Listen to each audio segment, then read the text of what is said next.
O plenário do Supremo começou a julgar hoje recursos de empresas que questionavam a obrigação de pagar a contribuição social sobre o lucro líquido a partir de 2007. Marta Ferreira acompanhou a sessão e tem as informações. A decisão questionada é de fevereiro deste ano, quando os ministros concluíram que decisões judiciais definitivas, a chamada coisa julgada, a favor dos contribuintes, devem ser anuladas se em momento posterior o Supremo fixar entendimento diferente sobre o tema. Na prática, a partir do momento que a Corte decidiu que a cobrança do tributo, que é paga de forma continuada, é devida, o contribuinte terá que pagar, ainda que ele tenha uma decisão definitiva dizendo que ele não teria essa obrigação. O caso concreto diz respeito à cobrança da contribuição social sobre o lucro líquido, a CSLL.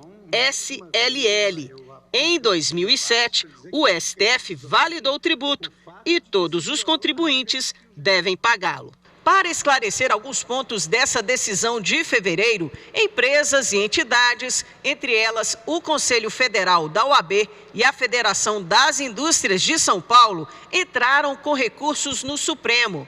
O julgamento desses pedidos começou no plenário virtual, mas a discussão foi levada para o plenário físico após um pedido do ministro Luiz Fux.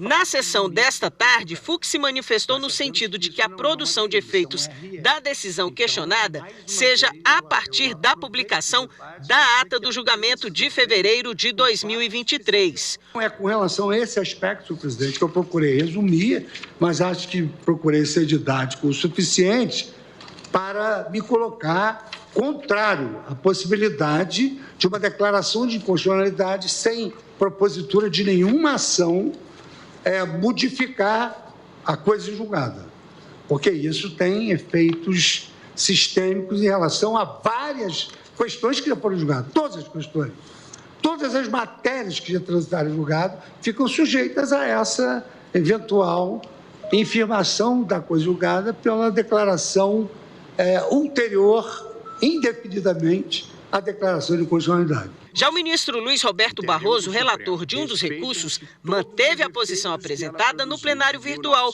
rejeitando os recursos e mantendo a decisão questionada.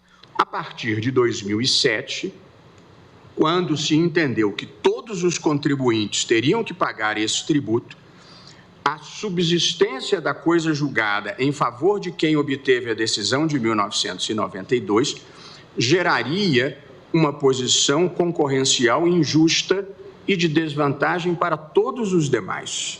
E, portanto, a partir do momento em que o Supremo entendeu que o tributo era devido por todos, a coisa julgada cessa os seus efeitos, prospectivamente, sem nenhum efeito retroativo.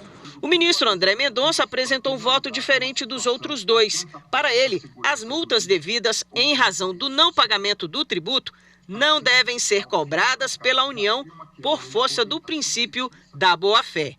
No sentido de que os precedentes formados pela Corte devem observância aos postulados da segurança jurídica e da proteção da confiança. Ante o exposto, senhor presidente, eminentes pares, conheço dos embargos de declaração para provê-los em parte, de modo a afastar tão somente a exigibilidade das multas tributárias lançadas pela administração tributária nas situações abarcadas pelo julgamento dos temas 881 e 885 do repertório da repercussão geral. O ministro Edson Fachin acompanhou o entendimento de Luiz Fux. Já os ministros Cristiano Zanin, Alexandre de Moraes, Gilmar Mendes e Carmen Lúcia votaram com Barroso. O voto da ministra Rosa Weber, que se aposentou em outubro, também foi computado. Ela acompanhou o relator, mas um pedido de vista do ministro Dias Toffoli suspendeu o julgamento.